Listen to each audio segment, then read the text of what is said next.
Oh yeah, of course. Yeah. To Ohio, Dayton, Ohio. Sure, reality's gonna set in quickly. Yeah. Well, you know, Steve just went. Civilians. So you're logging in and everything? We'll take you. Yeah, what I'm doing is part of the program. It's a scripts indoctrination program. Make sure the HDMI audio is off on this one. The targeted gay printer for. Yeah, I never turned that one on. But for Scripps national coverage, but also local coverage. I think both. We know how it works.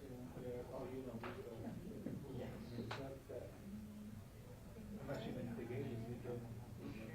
My birthday weekend. How would I know? Yeah, I'm going now. We're gonna be down around. You think about a crowd easily. Yeah. Yeah. If you ever need to do weather, it's easy. Yeah. Green screen. It's there in the league. Yeah. Yeah, it's got. Not bad. I like it. Yeah. Maybe nice people basketball to do more games. Did Cowboys almost win? But They won. how about you? I saw you went around for paper stuff like that. I got 89 points on and 10 on and 89 points on each team, and I got college.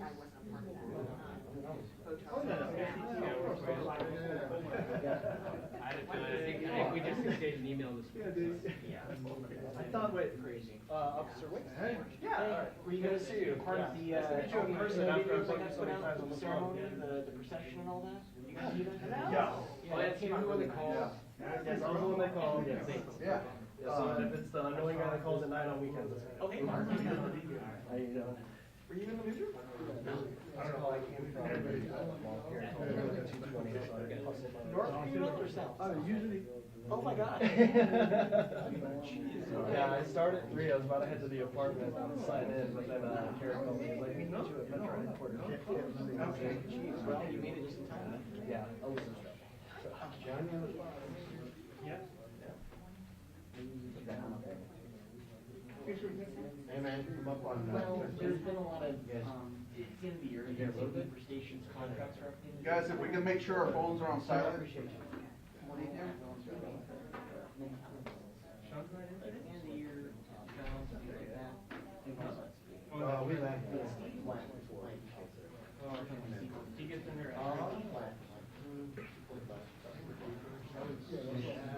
It was not that long after I got hired. Oh, okay, so you took some time, okay. Okay. June, I think. We'll give him. It's all under contract, correct? No. I'm not. He's doing good. Oh, no, you're fine. Yes. Okay. Yes, yes, yes. Talking to so many people. Not the name of the game. Yeah. And believe it, I can't believe I can. Horrible at multitasking, I get distracted. Same. I'm just like brute force multitasking. She's literally like the three. Hey, Carlos, I'm gonna start it right now. And it was like, all right, swim in the multitasking. It's just really funny because like, I'm just really bad at it. You're better than you. Let him come in and set up.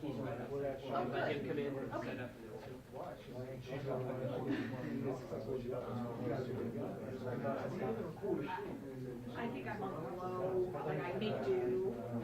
I can sense the humility. He's probably spring. Not on the high function, for sure. But Oh, yeah, I make do. Give yourself some credit. Oh, thank you.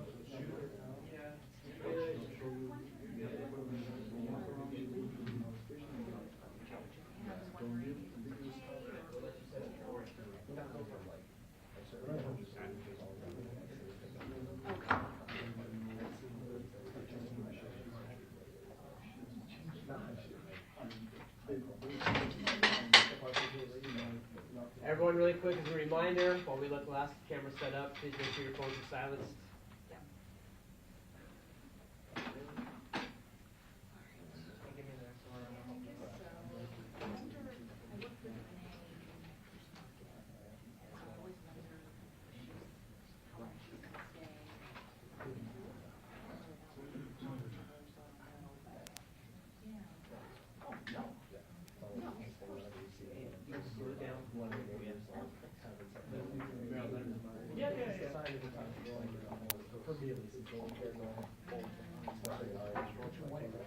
It's 56, but let me go up there real quick and get it.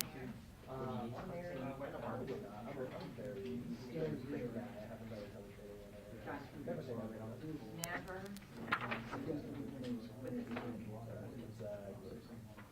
Don't be surprised if it's All right, let me know when you're ready for mic check. Go ahead. All right, check 1 2. Check 1 2. Yep, good, thank you.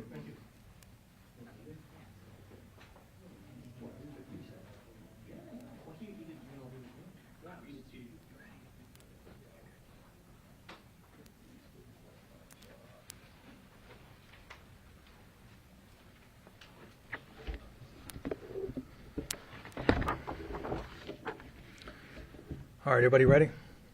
Okay. Good afternoon. I'm Deputy Chief Dory Korn with the Las Vegas Metropolitan Police Department. I oversee our Homeland Security and Special Operations Division.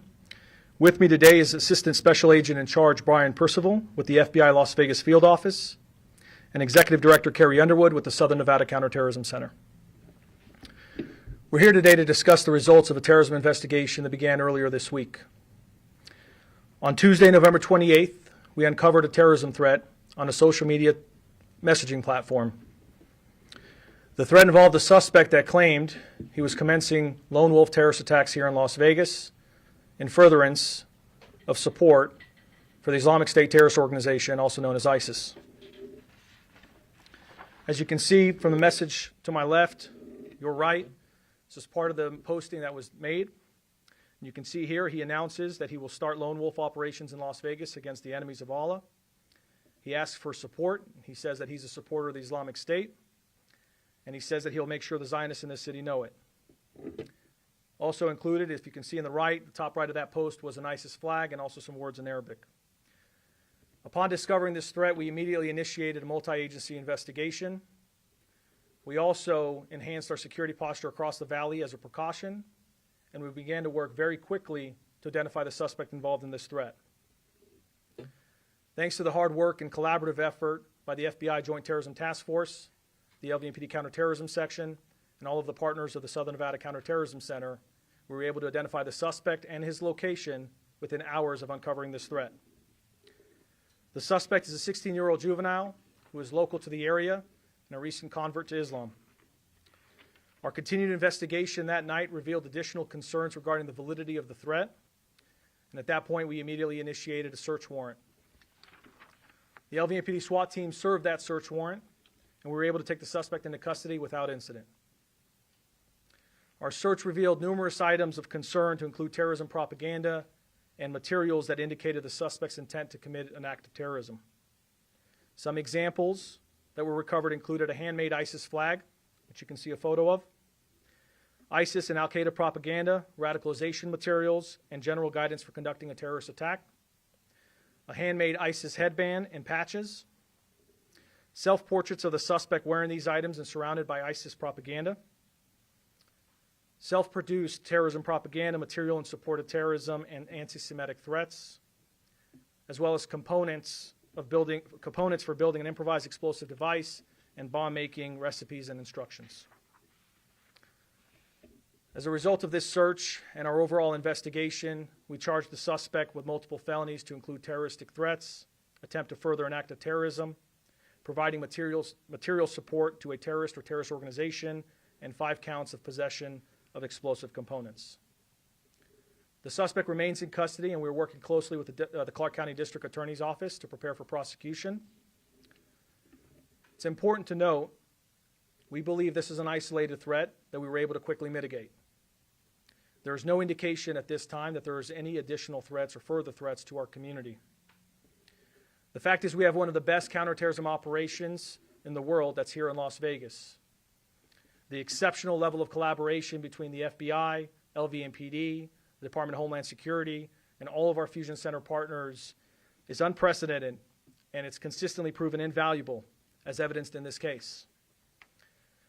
It's because of this teamwork and our relentless approach to combating both crime and terrorism that we were collectively able to foil an ISIS-inspired terrorism threat so quickly.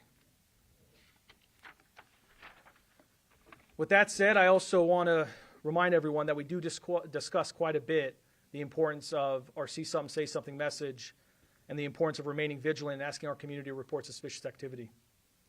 This case is a good reminder of why this collaborative approach to public safety is so important.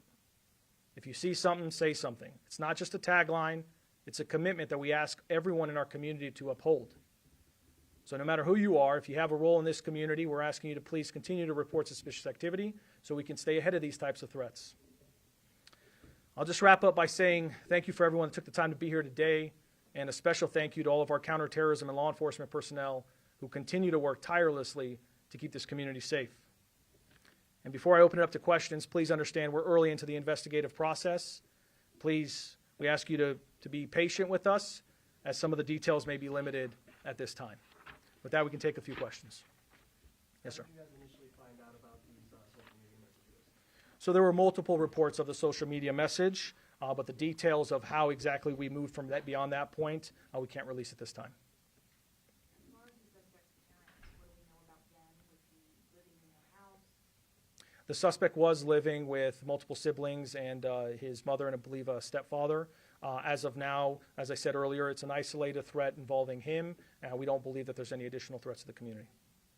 Do you know if he was, you might have already said, Las Vegas resident or recently moved to Las Vegas? Do you know details pertaining to that? He's a resident of Las Vegas. Don't know the details of how long at this time. And was there anything indicating about why Las Vegas? Was it just simply that he lived here, so that was the target, or was there anything indicative of Las Vegas being a target otherwise?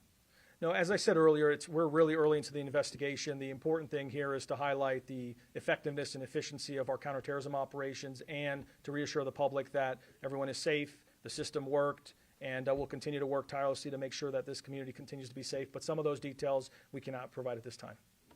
Yes, sir. Can you provide anything on some sort of specific targets here in Las Vegas that you were zeroing in on and trying to? We're still early into that process of determining all that, but I would just reiterate one last point as I wrap it up. You know, right now we're very fortunate that the head of agency of LVMPD, Sheriff Kevin McMahill, and also the head of the FBI Las Vegas office, Spencer Evans. Both of them are very passionate about combating terrorism. Both of them care a lot about this community, and that's why we have such a strong partnership between all of our agencies here. So it put us in a position to be able to stay ahead of these types of issues, which is the important thing of this press conference. We'll provide additional details as we can, but please be patient with us as this is still early. Thank you, folks.